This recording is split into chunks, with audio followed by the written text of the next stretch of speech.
All right. Welcome everyone to Hyphen Live. My name is Karsten. I am the strategy director here at Hyphen, and I'm really happy to be joined today by Nat Korol and Richard Lee, the two founding partners of Hyphen, and a very special guest. We have with us Chris Bryce. Chris is the founding partner of Dotfusion, which is a Toronto-based digital agency and a B Corp, and they build beautiful websites and apps. He's also a good friend of the Hyphen team, and most importantly, just a lovely guy. So welcome to the three of you. So happy to have you here. And yeah, over the next hopefully 30 minutes or so, we are going to be talking all about creativity, B2B marketing. We're going to look at kind of in B2B marketing, what that can look like in terms of examples, and then how to do that in terms of actually making it part of your processes. So yeah, I'd like to kick things off with maybe a question for Chris and things going.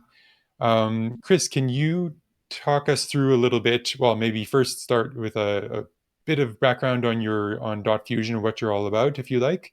But then if you can talk us through, why do you think it's important for B2B businesses to incorporate creative thinking, creativity into into their marketing? What value does that have? Yeah, for sure. Thanks. Just for a bit of an experience share, most of our customers are marketing to other businesses, and we've seen a bit of a trend with kind of two significant factors. One is kind of getting away from driving heavy with features, benefits, specs, stats to more of a conversational form of marketing, simplicity, minimalism, um, a little bit more joy in the conversation around the product and service. And there also seems to be a really nice shift to incorporating the idea of getting involved in community as a soft approach to embracing prospects and customers. So there's a creative approach to that where you need to be able to create an interesting environment that builds a different kind of attachment to ultimately your B2B prospects outside of the kind of facts and figures involved. Yeah, what do you guys think? Yeah, Nat, Richard, do you want to jump in on that? I definitely think that in the B2B space, um, minimalism and simplicity is key and is often missed because in B2B, the sales process is long, right? The transactional method is high value, low volume. Because the product itself, sometimes as a service, is really complex, and that's why you need an actual human being to be able to communicate those things. Hence, why often it's been very heavy on the features and less so on the benefits. So when you have things that are very complex, you have to give someone a deck, or you have to give someone I don't know, like a white paper or something, really content heavy, and oftentimes that just it misses the mark or it can miss the mark. So I like the idea. I like that the trend is shifting more towards simplicity because it makes it easier for us to communicate. It makes it easier for the audience to engage and latch onto an idea and understand it. I think oftentimes when you get really deep into your own culture and your own business and your own product, you forget that not everyone knows it as well as you do or as deeply as you do. So you think that I can just, here's everything, and then leave it to you to kind of filter through all the things until you find, um, Hmm. the problem or solution that you're looking for. So true. And to add to that, this concept of simplicity and minimalism, as we all know, it's so difficult to achieve. I'm sure everybody who's listening is like, yeah, easier said than done. How do you reach that point of simplicity?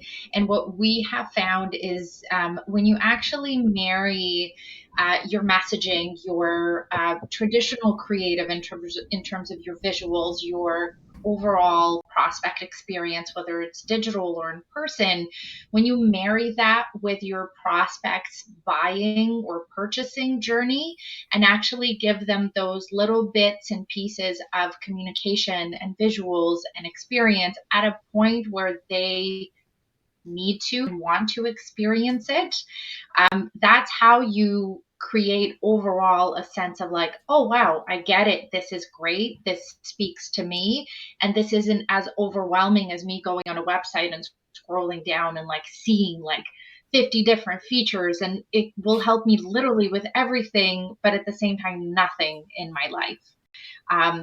So like that little tidbit on how do you get to simplicity is, as always in marketing, focus on your prospect, focus on your user, and figure out what is their like buying journey. And today it is incredibly overcomplicated too. So spending time on that is definitely time well spent. Definitely, yeah. And I think, to me, that idea of simplicity is also it doesn't mean that kind of the detailed specs aren't important, or the detailed, explanation of how something works, what the features are, all of that. That is still important, especially the more complex the whatever the product or service is that you're trying to sell or provide to others. Um, but I think it's really interesting and important to remember, like we call it B2B, business to business marketing, but I mean within that, it's really human to human, right? Like the person that you're trying to talk to that is maybe going to become the buyer or the decision maker to say, yes, let's find out more about what this firm offers. They're a person. And how do you connect with them? Like, you don't connect with them by appealing to them as a robot and like, here's all the facts and stats and figures that you need to see why we're the best solution. Connect with them first as a human, catch their attention, appeal to their emotions, reach them through storytelling, those things. Like, that's how you can kind of break through, get their attention, get their ear, and then you can start, as Nat said, like figure out when and where within that journey do they actually need maybe the more detailed information. um, Yeah, yeah absolutely. I think specifications and features have their place more towards the bottom of the funnel. Top of the funnel, keep it simple, and appeal to emotion. I think that's great. I think that's perfect.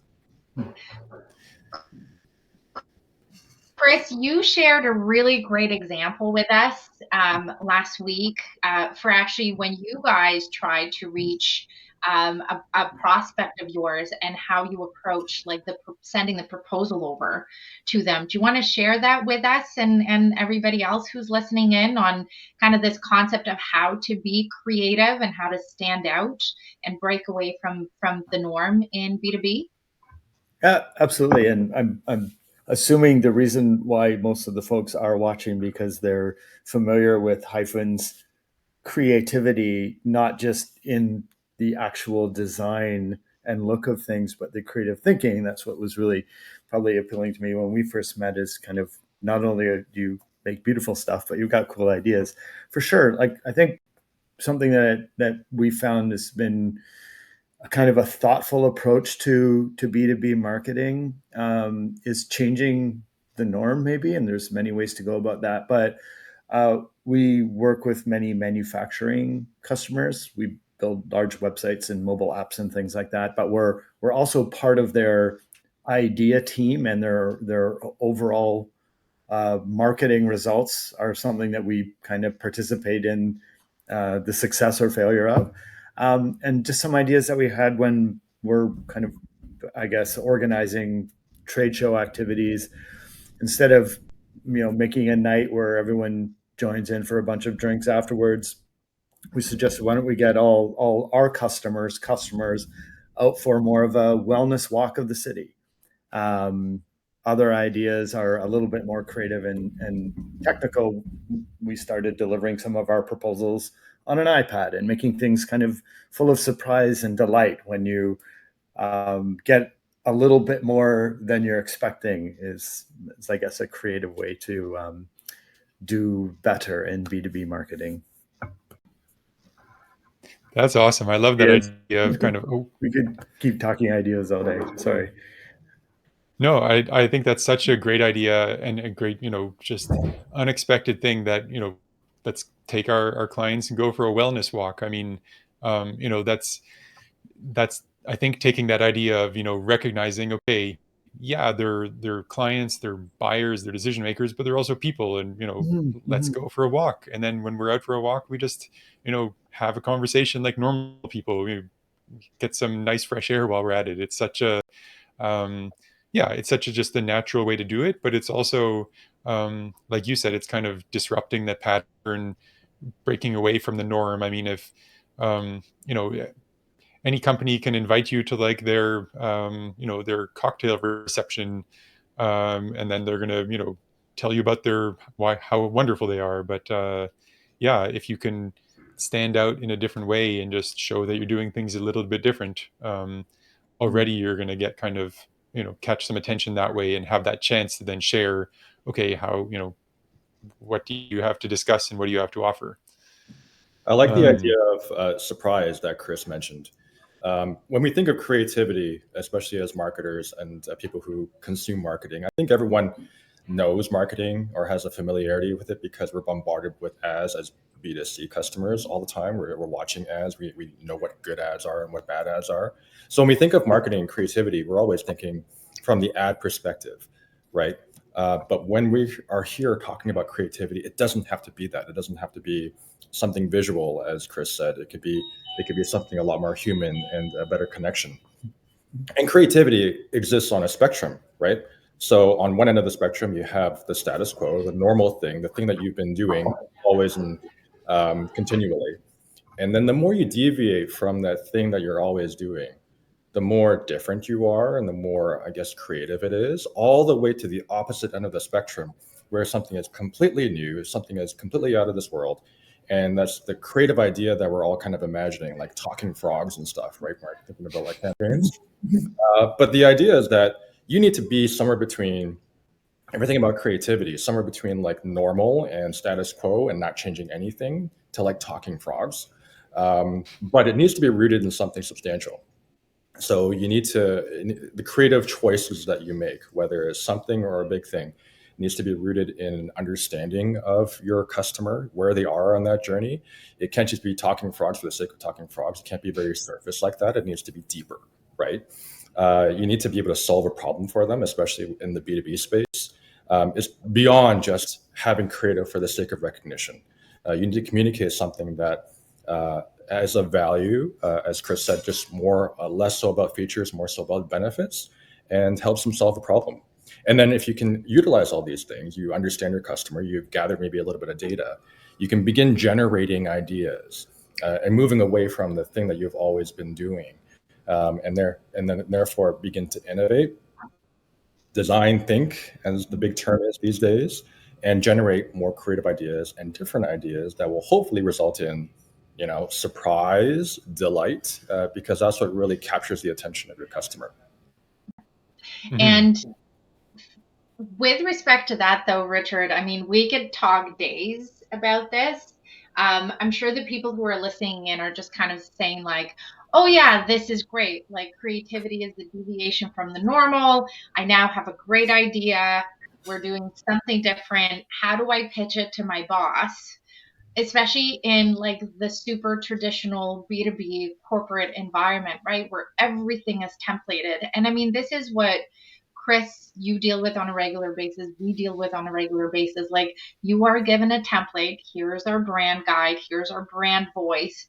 We must stick to it because this is more than anything, like they will use the excuse of this is what our audience expects from us. But more and more that we've been working with these large organizations or even medium organizations, it makes the internal marketing team's job easier to follow the rules like black and white. There's no gray. So how do we help that one marketing manager or even a CMO who wants to deviate from the norm to take those great ideas to the senior executive team and just kind of say, hey, let's do this differently. Have you guys experienced that? Do you have kind of a nugget there?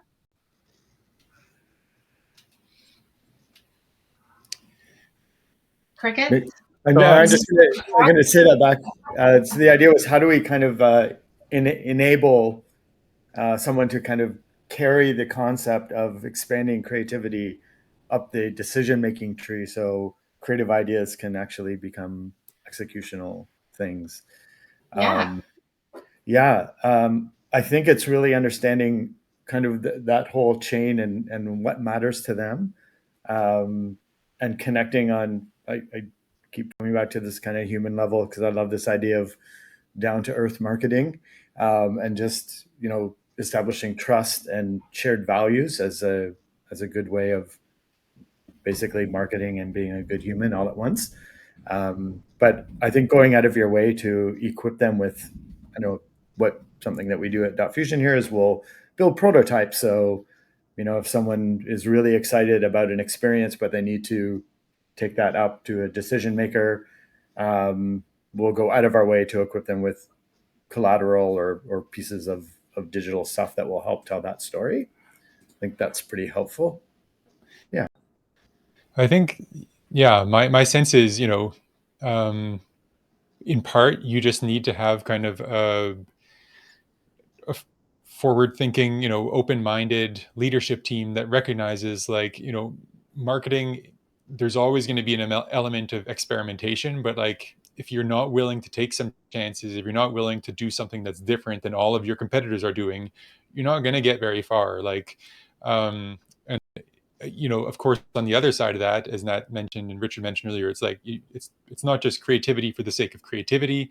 In this context, like, you have to, if you come up with a creative marketing idea, show how it ties in with the business goals and the marketing objectives and strategy, and make the case and say, okay, this is what we are, planning to do. This is what we think is going to happen. Go out there, maybe it's, rather than going kind of full tilt right away, maybe you do it as an experiment, you roll it out, you get some initial feedback, you iterate a little bit, but yeah, if you don't have like a team that's willing to kind of recognize, okay, we can't just do what everyone else is doing and expect amazing results, then it's going to be really tough. I do think a really important, maybe shift that's happening, and that maybe is creating even more reason to apply creative lenses to B2B marketing is, and we've hit the 18-minute mark without saying the word AI so far, but sorry for breaking that spell. But like, especially in terms of kind of marketing content, I mean, generative AI is going to just, and is already allowing so much, people to create. Like, if there was already 1,000 posts a day on whatever topic, now there can be 10,000 posts a day just like that. So you can't win this game through just volume of messages. You have to do something different. You have to break through in a different way, and that's really, going to require creativity to think, what is something that is maybe unique to us, what is something that is unexpected, is more appealing to the human side rather than the just robot side of consuming B2B marketing.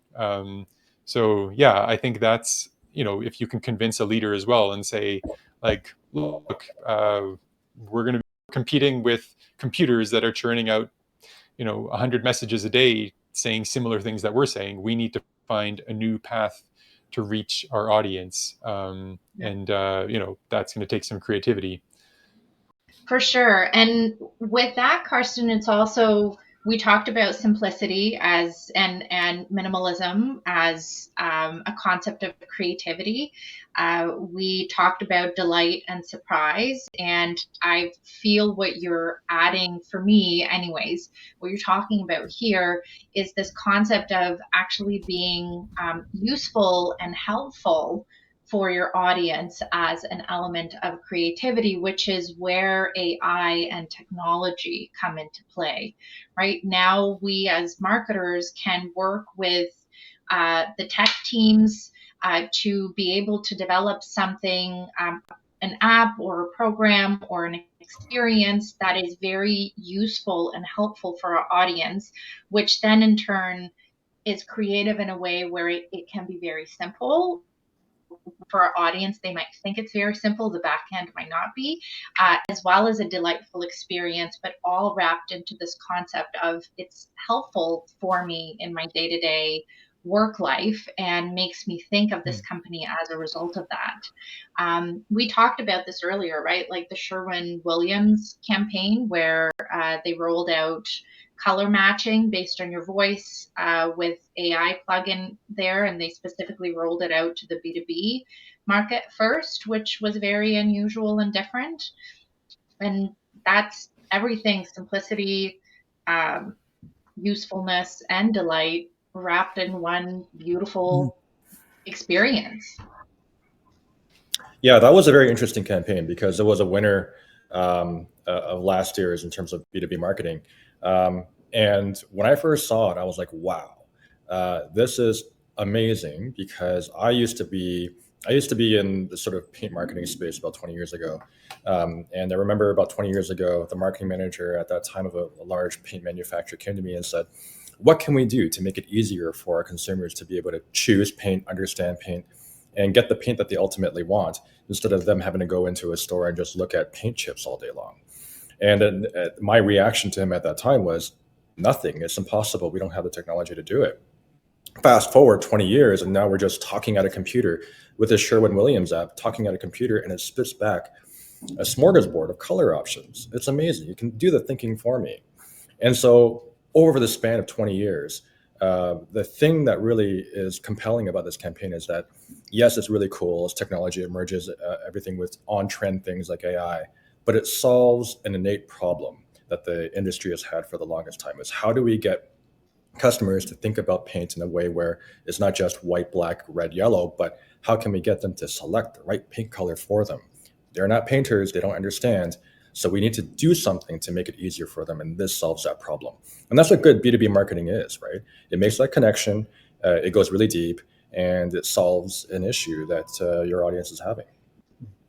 And you know what I love in addition to all that is, like, it's also like in that particular case, I mean, yeah, so there's this, paint recommendation tool that I can just say, I'm thinking of, a snowy boreal forest in Manitoba. Show me the color palette that matches that. Cool. What I think is really cool as well, and this is where it comes back to that idea of like aligning the B2B marketing with also your strategy and your business objectives. Any user of that app is going to be providing input and telling Sherwin-Williams, okay, these are the colors that people are interested in. Maybe it gives them a heads up on kind of the next popular color trends, because they see more people are suddenly asking about or looking for colors that are in this particular color space. So Yeah. they're both making things easier for the customer, but they're also getting more information and data to help them, create things that are better aligned with what their audience is looking for. So it's such a interesting campaign. Like it's AI. So in a way you could say, oh, they're just jumping on the bandwagon in the past 9 months, but it's also really deeply thought out and aligned with their business. So I think that's such a cool, well-earned award that they got for that campaign. Yeah. And that's how you also get the budget for, I mean, you just spilled the beans for everything marketing. That's how you get the budget for a unique idea, creative campaign, something different in marketing is, when there is a business outcome as well attached to your campaign. And by the way, if any of you are interested in checking out more of that Sherwin-Williams campaign, it's called Speaking in Color. There's lots of information on it online. Super cool. And just a note, color is spelled with the American way. So I defaulted to the OUR, and it got me nowhere. So I think an opportunity for Sherwin-Williams is to also capture the speaking in color domain with the Canadian spelling. Definitely. The proper spelling. Yeah. Right. It's the proper way of spelling color with the U. Chris, how are you? Because I mean, yeah, a lot of your focus at Dotfusion, I know, is on kind of building, beautiful websites and apps, among other digital services that you provide. But, how do you work with your clients to kind of, um, create these beautiful websites and apps, but in a way that's going to help them kind of stand out from, the there's only more websites and apps being added in the world, right? So it's noisy already, and it's only going to get noisier. So how do you work with them to kind of find their creative way to stand out and do something that's different? Yeah, always playing with different ideas on basically how to help our customers get their customers, which are other businesses. And we're exploring a lot around this idea of kind of micro knowledge pods. And those can be very unique micro sites on a particular, very niche topic, and building community around that topic. One of our clients builds backup power generators for nuclear plants. There's a very limited audience for that product, but it's a large B2B sale. So we're helping them, create a community on Slack on backup power generators, and anyone can join and share information. It's just kind of cool little ideas, and creating little microsites that tell stories about that particular product. And it's kind of a guards down approach to knowledge sharing, and creating thought leadership in unique ways. Yeah. Nice. I feel like that is well, that's a whole other topic in itself, kind of talking about community building within B2B marketing and how that is just such a big opportunity to, you're not just consuming stuff by yourself, but you're reinforcing, you're creating a community where people can share ideas, help each other, that sort of thing. So I think we're going to save that for a future session, because I'm keeping an eye on time and I don't want to take up too much of everyone's lunch hour. So I think maybe I will just kind of wrap up with kind of summarizing maybe some of the key takeaways from our session today. And then I'll see if anyone has any closing thoughts on that. But yeah, I think, we discussed, creativity is really in B2B marketing. Part of it kind of comes down to just simplifying, simplicity, stripping away all of the kind of endless data and information that could be in there, to really focus on what is the message that needs to be provided to the person at the right time, to kind of meet their needs in their buying journey, and doing that in a creative way. Part of that is by seeing them as the human that they are, not as the machine or the business that they are, and really appealing to them through in an emotional way, surprising them and delighting them along the path to kind of understanding your business. And then that idea of kind of tying creativity to strategy and goals. We're not just doing it for the sake of it because it looks nice or it's fun to do. Really making sure that it aligns with the business goals. Closing thoughts, anyone? Chris, Nat, Richard, do you want to jump in with your final thoughts on creativity in B2B marketing? I think as a creative person who thinks of themselves as a creative, I would say that anybody can be creative. You just don't leave it in the realm of people who call themselves creatives. Creativity is just about doing things differently, doing things a little bit unexpectedly, deviating from the norm, as you said. So from that perspective, we can all do that, as long as we just sort of take a step back, reframe the problem, look at it a different way, and just take a breath and say, hey, are we doing this the right way? Can we do it a little bit differently? And maybe just pivot a bit. And anybody can be creative. Yeah. Nice. For me personally, especially being more on the business side of marketing, and in B2B today, creativity really has to focus on this concept of taking a position and building your credibility, so that you're not just focused on your lead generation, and metrics and results and those sorts of things. Like, you have to marry those two together, and that concept of what Richard talked about is Nat paused? I Nat's think so. frozen? Oh, okay. But I think that, to summarize, I think what she was getting at was inertia can be the enemy of creativity. So you get into this rut where you try and operationalize, you try and make things efficient, and you get sort of occupied by how to improve business processes. And when you do that and you kind of just, hunker down, you don't think about the opportunities around you in terms of being creative. And that's the enemy of innovation. I like it. I agree. Chris, any final thoughts before we wrap this up and let everyone out into the sunshine? No, thanks for having me. Really appreciate it. Nice. Cool. Well, in that case, thank you to Chris Bryce from Dotfusion for joining us today. Thank you, Nat and Richard. And thank you for everyone who tuned in live. We'll also be sharing this after the fact, so you can catch up if you missed it. If you enjoyed this session, then we also invite you to join us. We're going to have our next Hyphen Live session on Monday, October 30th. We're going to be talking with our friends from Unwrap It. We'll be discussing how to incorporate corporate gift giving into B2B marketing in kind of a socially and environmentally responsible way. And lastly, if you found this a good session, if you're curious to kind of dig more into this or find out more about Hyphen or Dotfusion, feel free to look us up on LinkedIn. You can find Chris and Nat and Richard and I there. Dotfusion.com, hyphenco.com. Stay creative and have a wonderful week. Thanks, everyone. Thanks, everybody. Bye. Bye-bye.